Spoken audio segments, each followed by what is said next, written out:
বন্ধুসকল, আজি আপোনালোকক আধাৰ কাৰ্ড কেনেকৈ KYC কৰে সেই বিষয়ে আপোনালোকক জনাম। আমি ভিডিঅ'টো বনোৱাৰ আগত আপোনালোকক দেখাই আছোঁ কেনেকৈ কি কৰিব লাগে সেই বিষয়ে আপোনালোকক জনাই আছোঁ। প্ৰথমতে ক্ৰম ব্ৰাউজাৰত যাব। ক্ৰম ব্ৰাউজাৰত গৈ আপোনালোকে সাৰ্চ কৰিব উদয়। ইয়াত মোৰ সাৰ্চ কৰাই আছে। উদয় সাৰ্চ কৰাৰ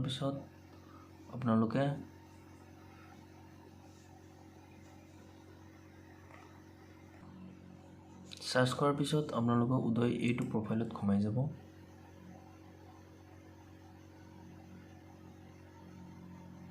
প্ৰফাইলত সোমাই যোৱাৰ পিছত এনেকৈ নিচ তলত আহি যাব। তলত আহি পেলাই আপোনালোকে চাব ইয়াতে আছে আধাৰ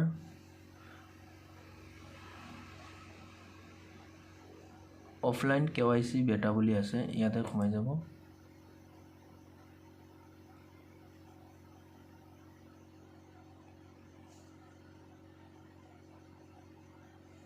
এতিয়া সোমাই যোৱাৰ পিছত আপোনালোকে তলত আহি থাকিব।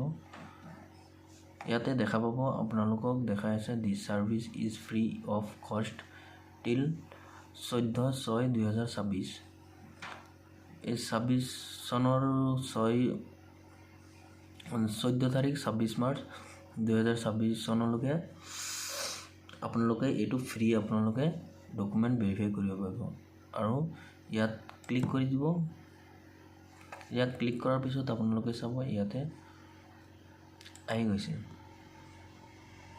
সাবমিট আহি গৈছে। ইয়াতে অহাৰ পিছত আপোনালোকে আধাৰ কাৰ্ড নম্বৰ টাইপ কৰিব। এনেকৈ আধাৰ নম্বৰ আৰু কেপচাৰটো ফিল আপ কৰি দিব। আপোনাৰ মোবাইলত এটা OTP গুচি যাব।